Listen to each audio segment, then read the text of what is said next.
Circuit breaker. Definition of circuit breaker, purpose of circuit breaker, main parts of circuit breaker, function of circuit breaker. Definition: circuit breaker is an electrical device which can make or break the circuit on no load or on load, either manually or automatically under normal or fault condition. Purpose of circuit breaker: it is basically designed to protect an electrical circuit from damage caused by our current, overloading, or short circuit. If there is any fault in power system, then the faulty part must be removed from healthy one. This task is done by circuit breaker. Main parts of circuit breaker: number 1, 2 metallic contacts. Number 2, arcing chamber. Function of circuit breaker. External function of circuit breaker. Externally circuit breaker जो होता है, circuit breaker जो होता है वो connect होता है हमारा रिले के साथ, और जो रिले होता है वो हमारा सीटी और पीटी के साथ कनेक्ट है, करंट ट्रांसफार्मर और पोटेंशियल ट्रांसफार्मर के साथ कनेक्ट है। और ये हमारा जो सीटी पीटी जो होता है ये लाइन के साथ लगे होते हैं। जो करंट ट्रांसफार्मर होता है वो सीरीज़ में लगा होता है लाइन के साथ, और जो पोटेंशियल ट्रांसफार्मर होता है वो पैरेलल में लगा होता है। तो असल में क्या होता है, जब लाइन पर कोई फॉल्ट हो या शॉर्ट सर्किट हो या ओवर वोल्टेज हो, तो ये रिले जो है ये ट्रिपिंग सिग्नल सर्किट ब्रेकर को देता है, जिससे हमारा सर्किट ब्रेकर ट्रिप हो जाता है और इसकी जो कॉन्टैक्ट है वो ओपन हो जाते हैं। तो इस तरह ये हमारे सिस्टम को प्रोटेक्ट करता है। ये हमारे दूसरे इक्विपमेंट जो स्विच यार्ड में लगे होते हैं उसको ये डैमेज होने से बचाता है। तो ये इसका एक्सटर्नल वर्किंग है सर्किट ब्रेकर का। Internal function of circuit breaker. Circuit breaker को हम अब इंटरनली डिस्कस करते हैं कि सर्किट ब्रेकर में 2 कॉन्टैक्ट्स होते हैं, एक को हम फिक्स कॉन्टैक्ट कहते हैं और दूसरे को मूवेबल। तो जो पहला वाला कॉन्टैक्ट है जो आपको दिखाई दे रहा है ये फिक्स कॉन्टैक्ट है, और ये दूसरा कॉन्टैक्ट ये हो गया फिक्स कॉन्टैक्ट और फिक्स्ड कॉन्टैक्ट, और ये हो गया मूवेबल कॉन्टैक्ट।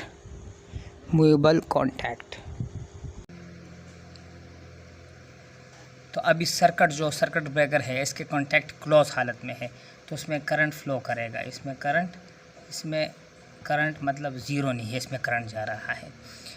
इसके कॉन्टैक्ट एरिया एक दूसरे के साथ मिले हुए हैं, तो सर्किट हमारे पास क्लोज है। अगर ये हमारे पास ओपन हालत में सर्किट हो तो ये इस पोजीशन में होता है। इसके दरमियान जो है तो इसमें गैप है, इसको डाई इलेक्ट्रिक कहते हैं इसके बीच में से। तो इसमें करंट जो है, इसमें करंट वो ज़ीरो है, इसमें करंट फ्लो अभी नहीं कर रहा। तो इसके कॉन्टैक्ट एक दूसरे के साथ वो ओपन हालत में है। ये एक दूसरे they are separate, their contacts are separate from each other. तो इसमें करंट नहीं जा रहा। तो जब हम सर्किट ब्रेकर को ओपन करते या क्लोज करते हैं तो इसमें आर्क प्रोड्यूस होते हैं। इसमें आर्क प्रोड्यूस होता है। तो हम इस आर्क को समझते हैं क्योंकि ये आर्क बहुत ज़्यादा ये ख़तरनाक होते हैं सर्किट ब्रेकर के लिए। आर्क असल में क्या है, ये स्पार्क है, स्पार्क। तो इसमें सर्किट ब्रेकर डैमेज हो सकता है आर्क की वजह से। तो आर्क किस तरह प्रोड्यूस होता है, इस पूरे तरीक़ों को हम अभी इधर समझने की कोशिश करते हैं। आर्क असल में आयनाइजेशन की वजह से, आयनाइजेशन ऑफ फ्री इलेक्ट्रॉन्स इसकी वजह से होते हैं। जब तो आयनाइजेशन को पहले समझते हैं कि आयनाइजेशन क्या चीज़ है। आयनाइजेशन जो हमारे पास है, फॉर एग्जांपल करंट डेंसिटी जो हमारे पास है इसको हम J से जाहिर करते हैं। ये इक्वल है करंट और एरिया। जो हमारे पास कॉन्टैक्ट एरिया है, contact area of breaker metal plates, इसके जो मेटल प्लेट्स है इसके कॉन्टैक्ट एरिया के बराबर है। तो ये हमारे पास ये फार्मूला है करंट डेंसिटी का। करंट जे रिप्रेजेंट करंट डेंसिटी, ये रिप्रेजेंट करंट डेंसिटी। तो मतलब करंट डेंसिटी ज़्यादा होगा तो एरिया हमारे पास कम होगा, या एरिया हमारे कॉन्टैक्ट एरिया अगर ज़्यादा होगा तो करंट डेंसिटी ये कम होगी, because it is related inversely to the contact area. तो करंट एरिया जब फॉर एग्ज़ाम्पल ये हमारे पास एरिया, हमारे ये कॉन्टैक्ट एरिया ज़्यादा है, इसलिए कि हर एक पॉइंट पे एक दूसरे के साथ जुड़े हुए हैं ये कॉन्टैक्ट दोनों, तो इसका एरिया ज़्यादा है। तो एरिया ज़्यादा है तो करंट डेंसिटी क्या होगी, तो करंट डेंसिटी हमारे पास कम होगी। तो अगर सर्किट क्लोज है तो इसकी करंट डेंसिटी हमारे पास ये कम होगी। फॉर क्लोज सर्किट हम इधर लिख लेते हैं, for closed circuit current density, J mean current density is लो। अगर हमारे पास अभी सर्किट ओपन है तो कॉन्टैक्ट एरिया इसका कम हो गया, इसलिए कि एक दूसरे से ये जुदा हो गए। तो फॉर ओपन सर्किट हमारे पास ये जो कॉन्टैक्ट एरिया है वो तकरीबन ज़ीरो हो जाएगा। तो कॉन्टैक्ट एरिया अगर कम होगा, कॉन्टैक्ट एरिया कम होगा तो हमारे पास करंट डेंसिटी ये ज़्यादा हो जाएगी। तो लिख देते हैं for open circuit, for open circuit the current density is high because the contact area is greater, contact area greater. तो एक और फार्मूला हमारे पास है कि ये करंट डेंसिटी जो हमारे पास है ये डायरेक्टली रिलेटेड है ये इलेक्ट्रिक फील्ड के, ई के, इलेक्ट्रिक फील्ड जो हमारे पास है डायरेक्टली रिलेटेड है। मतलब जितना ज़्यादा हमारे पास करंट डेंसिटी होगा इतनी ही ज़्यादा हमारे पास इलेक्ट्रिक फील्ड होगा।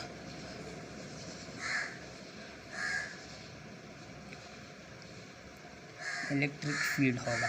तो और इलेक्ट्रिक फील्ड जो है, इलेक्ट्रिक फील्ड अगर हमारे पास जो उसके बीच में डाई इलेक्ट्रिक है तो इसके अगर इससे ज़्यादा हो इलेक्ट्रिक फील्ड हमारा तो इसमें इलेक्ट्रॉन फ्लो करेंगे। फॉर एग्ज़ाम्पल हमारा इलेक्ट्रिक फील्ड जो अगर ग्रेटर होगा, dielectric strength ionization of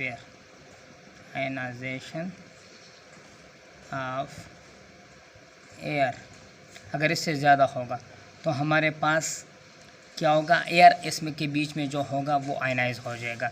तो एयर क्या होगा, तो एयर हमारे पास आयनाइज हो जाएगा, तो आयनाइजेशन हमारे पास हो जाएगी।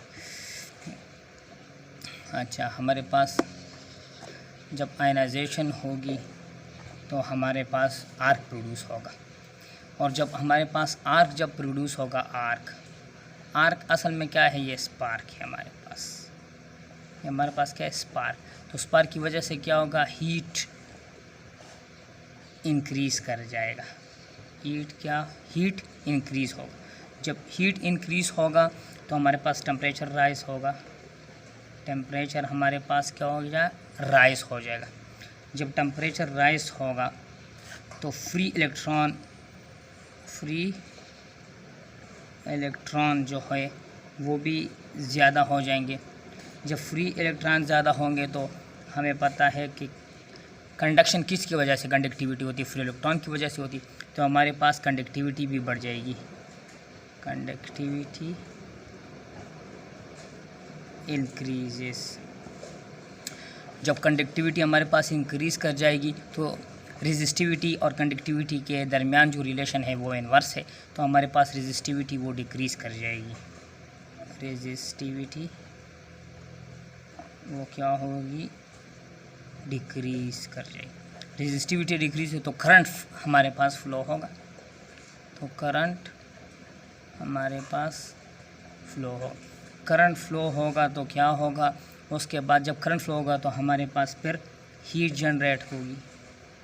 हीट मतलब हीट हमारे पास फिर इंक्रीज़ कर जाएगा। जब हीट इंक्रीज़ कर जाएगा तो उसके पास टेम्परेचर राइज हो जाएगा। टेम्परेचर राइज होगा तो फ्री इलेक्ट्रॉन हमारे पास फिर डेवलप होंगे। उसके ऊपर कंडक्टिविटी इंक्रीज़ कर जाएगी, रेजिस्टिविटी डिक्रीज़ हो जाएगी और करंट फ्लो करेगा। इसी तरह ये प्रोसेस चलता रहेगा।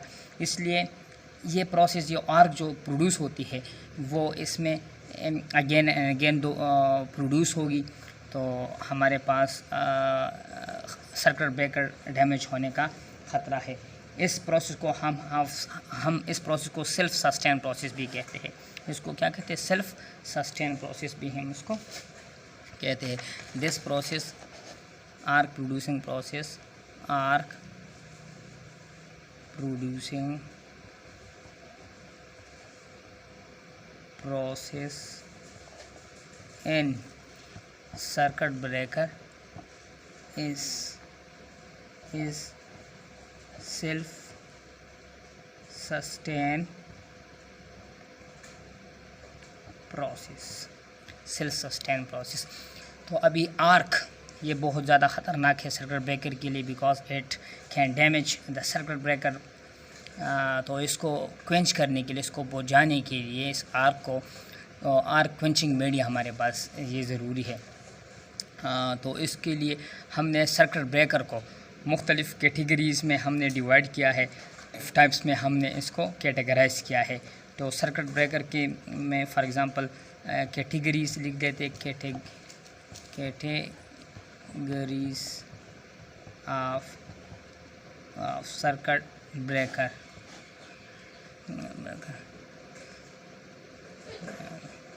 Due to arc quenching media. Number 1 oil circuit breaker, oil circuit breaker. Number 2 is air blast circuit breaker, shortcut में हम इसको कहते हैं ACB। Third one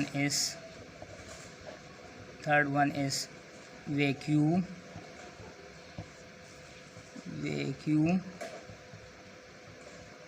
circuit breaker, vacuum VCB। और नंबर 4 है गैस सर्किट ब्रेकर, GCB। अब इंशाल्लाह इसको डिटेल में नेक्स्ट टॉपिक में पढ़ेंगे, नेक्स्ट लेक्चर में इंशाल्लाह इसको हम डिटेल के साथ पढ़ेंगे कि किस तरह ऑयल, एयर, वैक्यूम और गैसीय सर्किट ब्रेकर काम करते हैं और इनकी क्या क्या फ़ायदे हैं और क्या क्या नुकसान हैं। इंशाल्लाह in next video we will discuss in detail.